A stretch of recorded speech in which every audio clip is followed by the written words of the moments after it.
importante, sim, que pelo menos é uma curiosidade que eu tenho, assim, não só, claro, como você mesmo explicou, a pessoa ela nasce com TDAH, então ela vai morrer com TDAH, ponto, né? Ela pode ter melhorias durante a vida dela, com acompanhamento ela pode tratar isso, porém ela vai continuar sendo um paciente com TDAH ou não? Então, o TDAH não tem cura, Sim.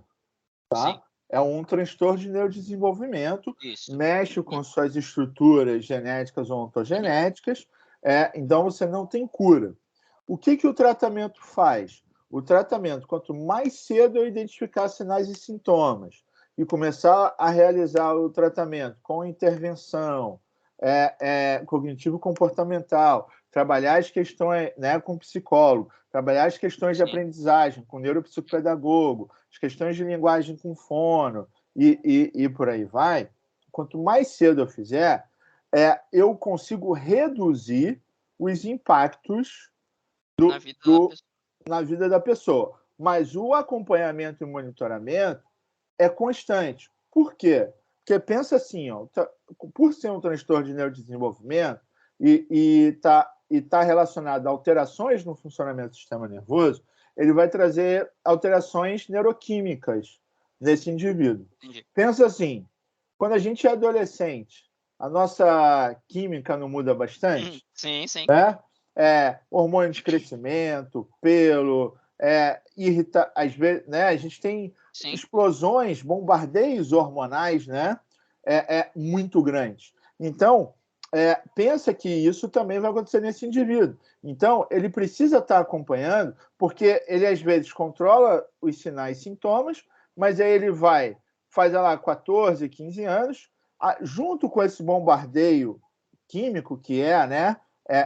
A adolescência, o que vem na vida dele? Ele começa a entrar no ensino médio. E aí é o dilema: o que eu vou ser da minha vida? Tem uma Faço um mudança no ensino ambiente, né? médio técnico, já vou me preparar para a faculdade, Sim. aí começa a pressão, e aí, normalmente, ensino médio, né? Ele vai estudar mais, vai ter maior. Né? Então, tipo, Sim.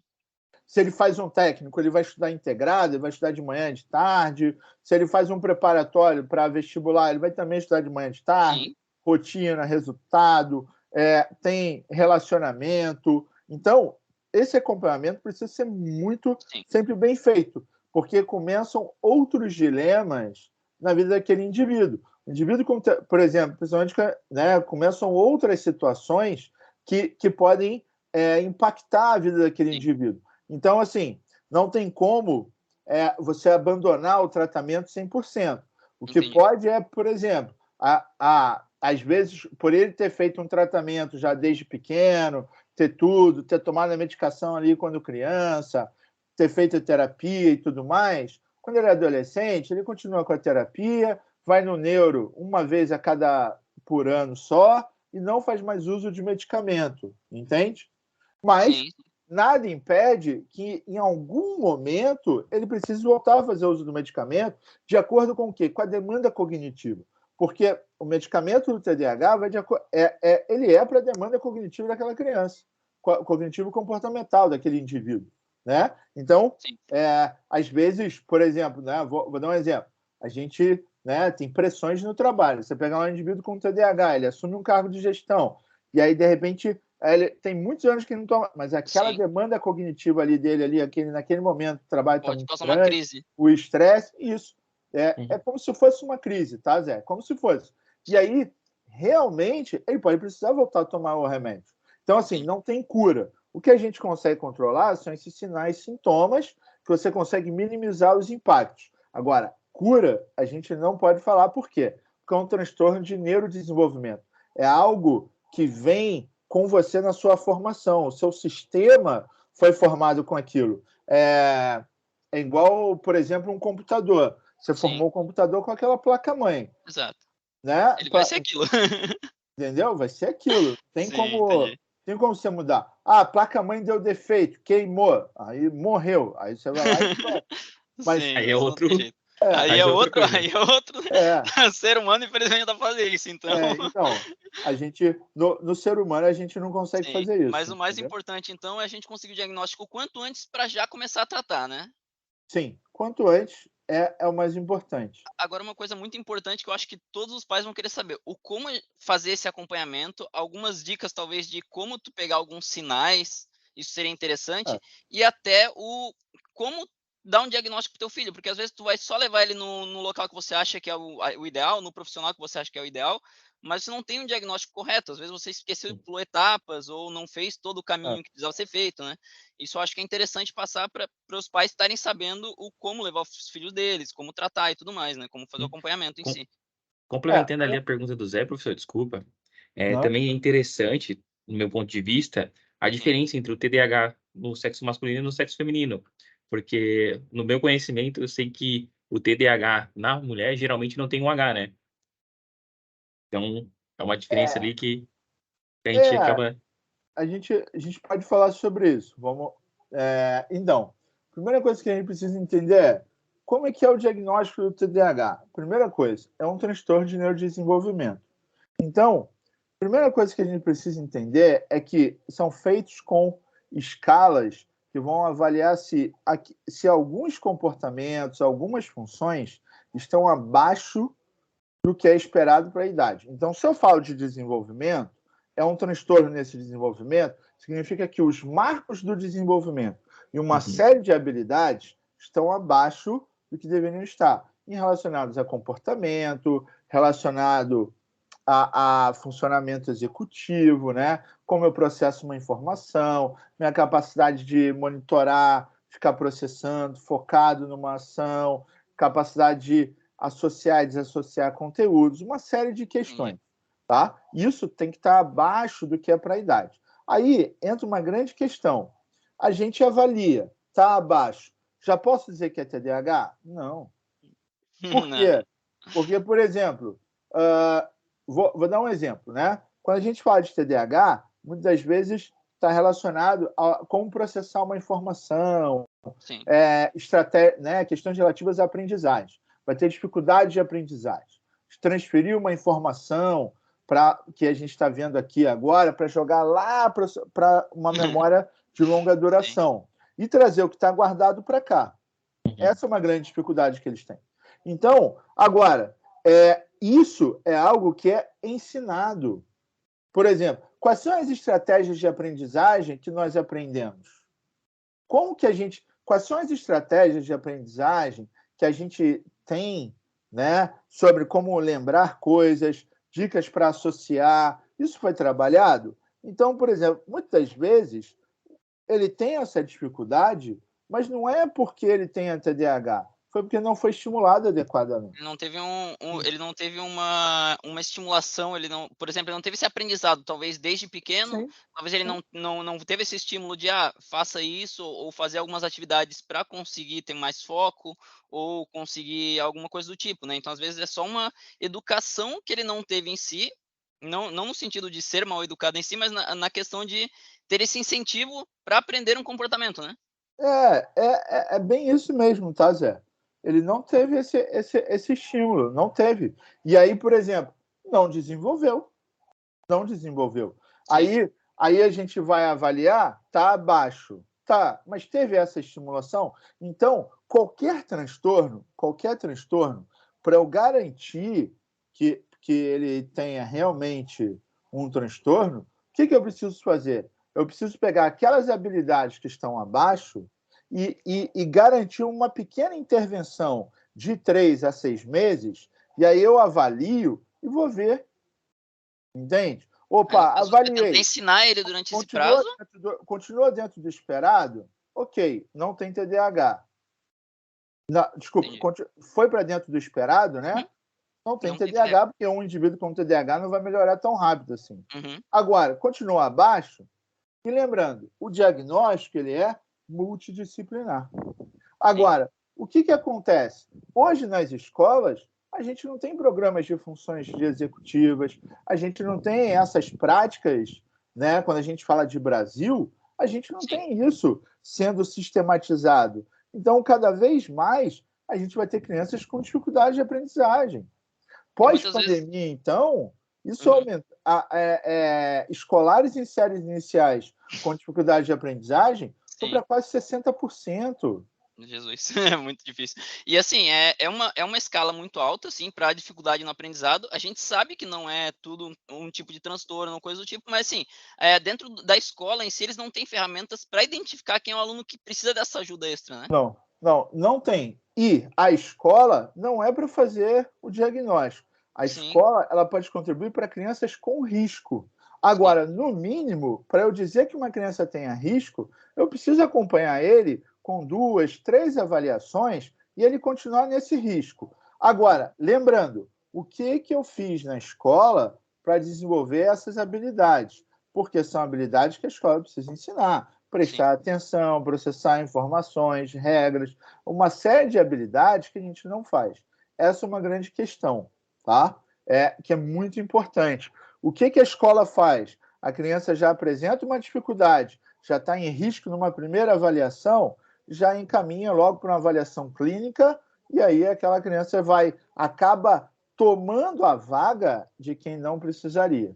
Então, a sim, escola não basta ter só um instrumento, precisa ter também um profissional que entenda de neurociência, psicologia cognitiva e teoria da aprendizagem, né? Um neuropsicopedagogo, precisa ter um profissional para ter esse olhar, precisa ter um profissional que tenha esse olhar de monitoramento, de acompanhamento desse desenvolvimento.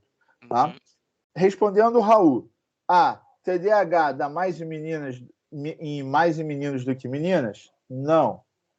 Hoje a gente já tem estados no Brasil que são 5-5, 4-6. O que acontece é que nós temos 3 possibilidades de manifestações do TDAH. A gente tem a possibilidade que tem uma hiperatividade maior e a gente tem a manifestação que é mais déficit em atenção. Só que existe uma coisa que é, por exemplo, o que é hiperatividade? Né? Então, por exemplo, nós 3 estamos sentando aqui, mas como é que estão os seus pés? Está mexendo? Está não sei o quê? Está eu coçando tô na aqui me cadeira? coçando já. Então, por exemplo, a gente confunde hiperatividade com aquela criança que levanta e escaralha a porra toda e sai correndo. Não, isso é agitado, meu Sim, irmão. Isso é a criança que é agitada, hiperagitada. O joelho pode até ser hiperativa, entende? Mas pode até ser hiperativa, mas hiperatividade tem ajuste postural. E aí, quantas vezes a gente não vê as meninas assim, tá o tempo todo assim, aí tá mudando a perna, cruza, olha para o lado, olha para o outro, tá o tempo todo, né? Aquele aluno mosca, quando está parado, está produzindo cera, e quando está sim. falando, está só né? Tipo, e aí? Só que aí tem aquela menina que, por ser TDAH, não consegue manter um diálogo tão fluente, às vezes, com as colegas, porque, né? E aí ela acaba tendo dificuldade de socialização, e aí ela é lourinha, do olho azul, fica sentada ali, e aí ela muda várias vezes os pés, a cadeira, só que ela está sempre sorrindo para a professora. Aí o que a professora fala? Pai, a sua filha, ela é uma princesa, ela é uma boneca, pai. Tudo que eu falo, ela está sempre sorrindo. E E às aí vezes acaba dando um reforço, entende? Por quê? Porque, de fato, a gente olha para o TDAH só para aspectos comportamentais. Por isso que a gente defende que na escola eu preciso ter instrumentos, né, que avaliem, monitore o quê? Quais são os prejuízos do TDAH? Atenção, funções executivas. Então, existem escalas que envolvem controle inibitório e memória operacional que são importantes você monitorar. E aí você soma isso com os aspectos comportamentais, eu tenho um elemento. Porque, por exemplo, não, presta atenção, está cansado. Né, a gente está gravando agora, né, depois de um dia de sim, trabalho, né, a gente estava falando no início, né, labuta isso. É, de final de mês, final de muita coisa para ano. fazer, correria. Meu, pô, correria. O Raul aí com não sei quantas visitas de Mac chegando. É, mas, É, mas, mas Não é, tem. mas é. É a vida. E A aí, gente tem que. assim, a gente fica cansado, prejuízo. Sim, Se a gente acaba não fizesse, conseguindo focar às se vezes, né? se a gente fizer aquele questionário que é muito comum, o Snap 4 agora, esse horário, vai dar nós 3 aqui como TDAH, entende? Meu, Ninguém consegue mais focar em nada. e aí a gente precisa entender que esse SNAP-4 é um questionário pro médico. E o médico é uma visão desse diagnóstico. A gente não pode tomar como verdade só um aspecto comportamental.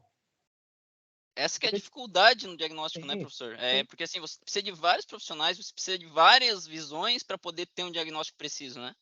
Sim. O diagnóstico é multidisciplinar, né? Existe uma Bíblia, né? Um manual, né? Podemos dizer assim, a Bíblia dos transtornos de neurodesenvolvimento, que é o diagnóstico de saúde, né? Diagnóstico de saúde mental, DSM-5-TR, texto revisado, que ele deixa claro que o diagnóstico é multidisciplinar. E isso, Raul, eu lembrei uma parada, cara, que é muito, muito, muito, muito doida. No meu doutorado, eu trabalhei com crianças com TDAH. E aí, quando eu fui selecionar as crianças, né, todo estudo, você tem critérios de inclusão, critérios de exclusão. Quando você vai fazer um estudo clínico, né, você tem que seguir o diagnóstico clínico que está ali na maior referência, que é o DSM-5. Cara, para eu chegar em 40 crianças, eu tive que selecionar inicialmente mais de 100 e poucas crianças.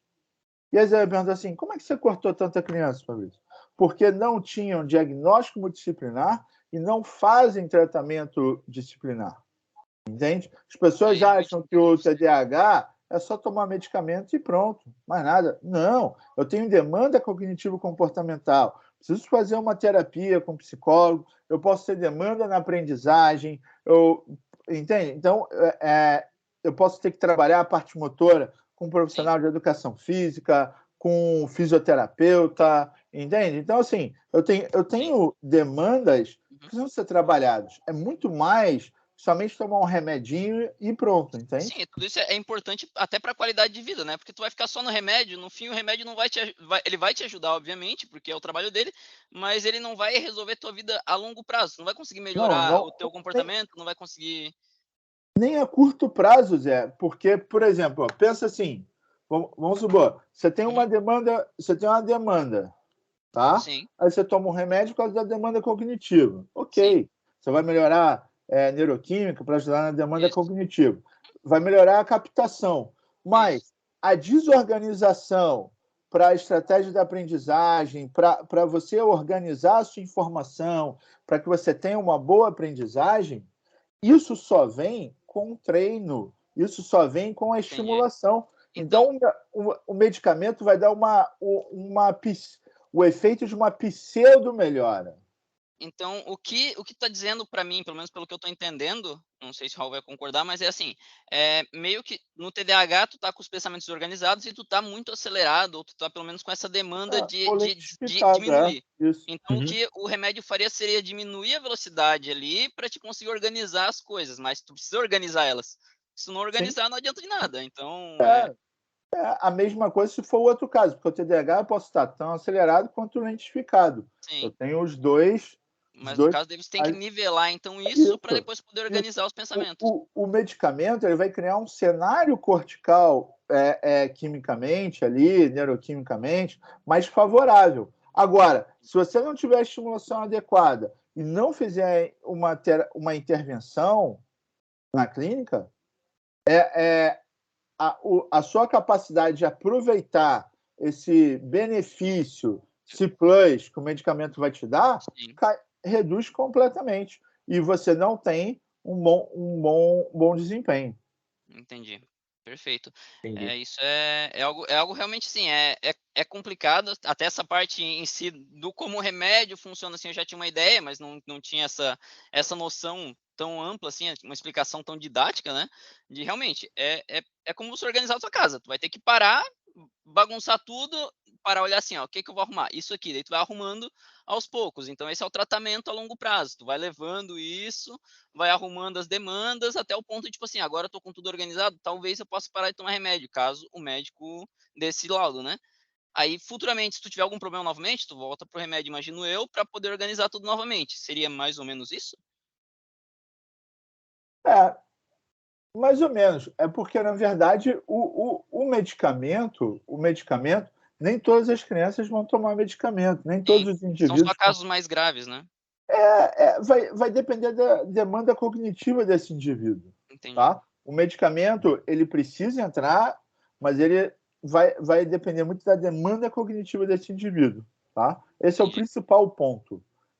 E a gente precisa entender, ô Zé, nessa linha, pegando esse teu raciocínio, que é uma parada muito... Se a gente for lá no DSM-5, né, que eu falei, né, que é a Bíblia lá, Sim. E se a gente for nos protocolos da Sociedade Americana de Pediatria, Sociedade Europeia, a gente vai ver que o medicamento é a última coisa que entra no tratamento. Aí você se pergunta, por quê, Fabrício? Porque, por exemplo, eu vou tomar um medicamento que vai mudar, vai relacionar com o meu humor, com a minha capacidade de alerta, vigília, minha capacidade de disposição, né? Minha capacidade de processar melhor uma informação. E aí, assim, como que eu vou receitar isso se eu não conheço você?